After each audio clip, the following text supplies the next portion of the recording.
Hi guys, you're welcome back to my channel. This is 401 Styling. Today on the channel we'll be making a corset top. It's going to be a tube top with tiny strap, then basque waistline. So for this project I'll be making use of this Ankara fabric. I want to mix two fabrics, so you can go ahead and use fabric of your choice.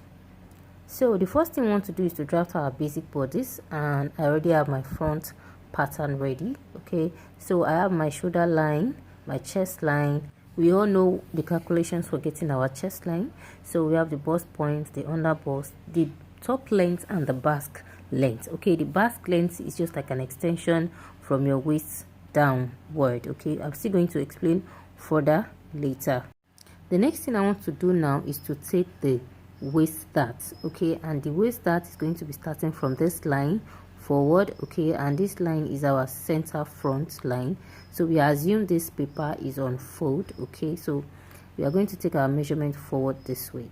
So from this line now, I'll just divide my bust span into two. Okay, and I will mark it from the bust point down to the basque length. So just like you see me doing, you will take your bust span divided by 2 on the waistline, on the bust point line, on the basque length, then on the top length as well. Okay, then you are going to connect it like this. So after which you have done that, you come down by 1 inch from the bust point, just like you see me doing, and on the waistline you're going to take 0.5 inches on both sides, just like you see me doing. Then you are going to connect it with a straight ruler from the 1 inch after the bust point line down to the basque length. Okay, so after which you have done that, the next thing you want to do now is to come to the underbust and do the underbust tightening. Okay, so to do the underbust tightening, just extend your dart by 0.5, that is from the former dart leg. You're going to mark 0.5 on both sides, then you connect it back to the waistline with a straight ruler, just like you see me doing. I'll use my pencil first, then later I'll be using my marker to make the lines more visible. For the underbust tightening, you can use as much as 0.75. okay, just depends on your preference, but just for a start, 0.5 inches on both sides is okay. So after that, now what I'll just do is to make the line visible with my marker pen. So after which you have done that, the next thing is to connect back to the 1 inches we measured earlier, and from here we are going to connect back with my curve ruler. Okay, so you do the same thing on both sides and make sure you avoid too much curve. Okay, so after connecting this curve, the next thing we want to do, just like we did on the underbust tightening, we are going to do the overbust tightening as well. But before that, we would need to create our shoulder dart, and to do that you are going to find the midpoint of the shoulder, just like you see me doing.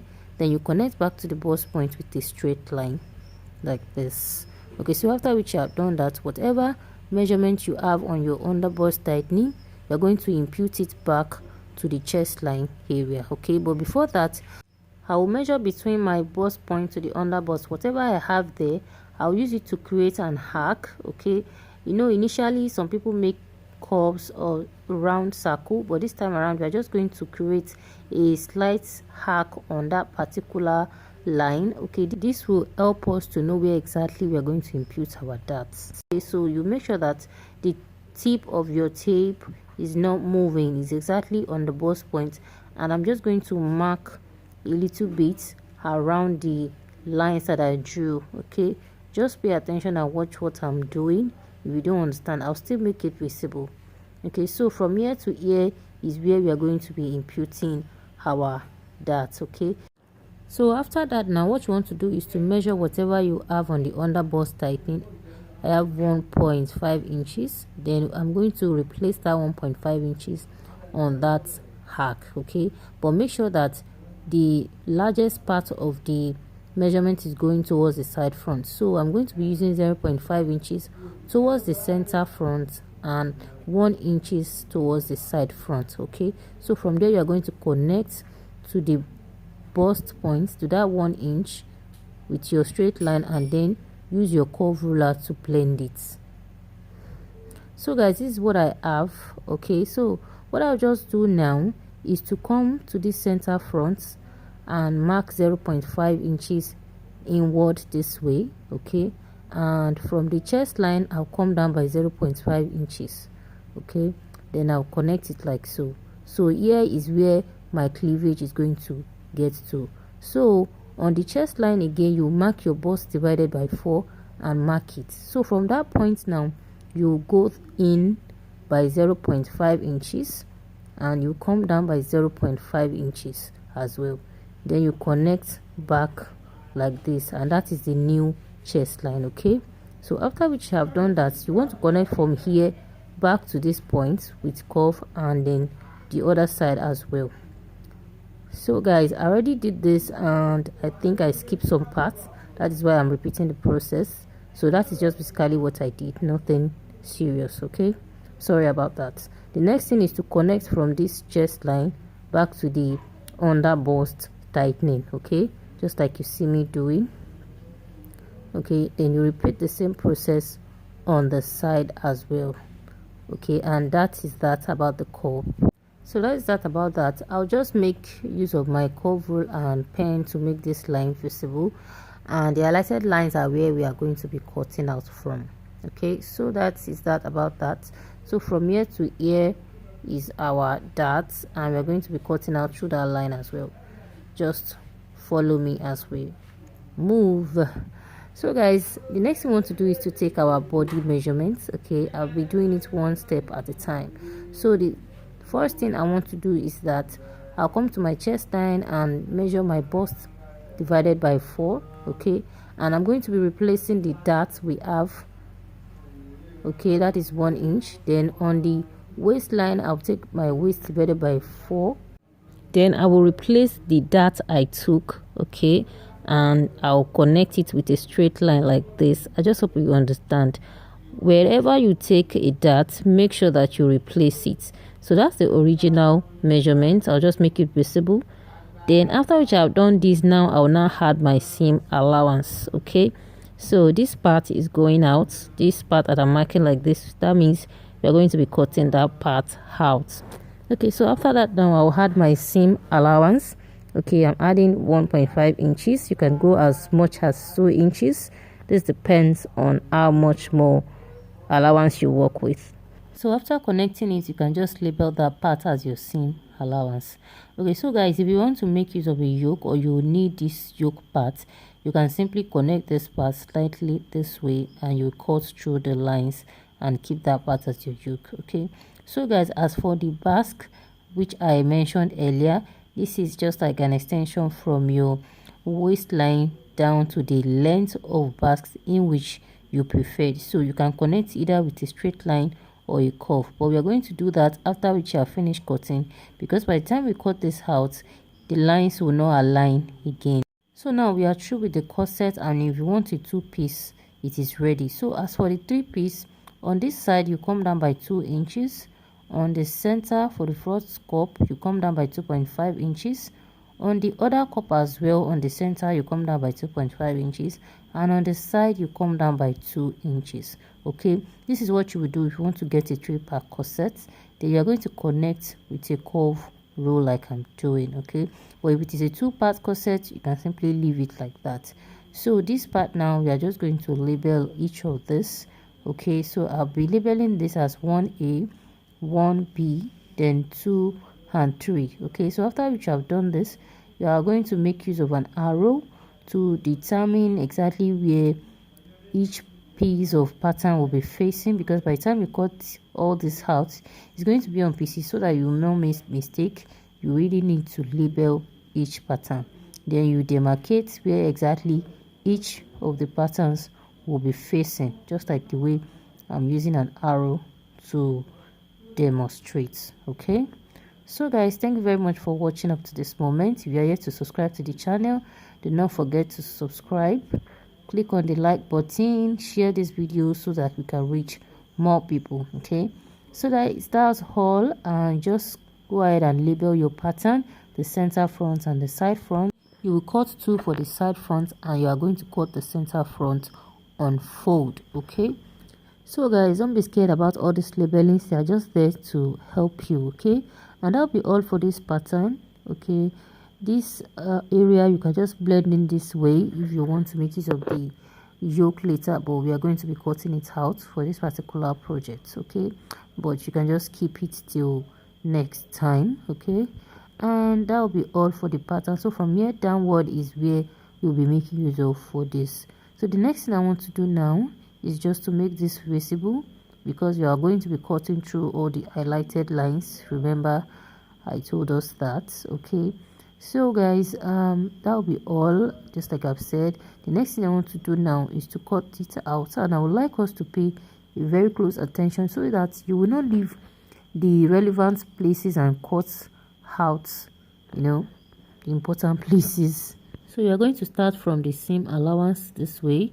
So after which you have cut it, you cut the allowance on the center front. And as for the yoke, I'm cutting out the yoke first.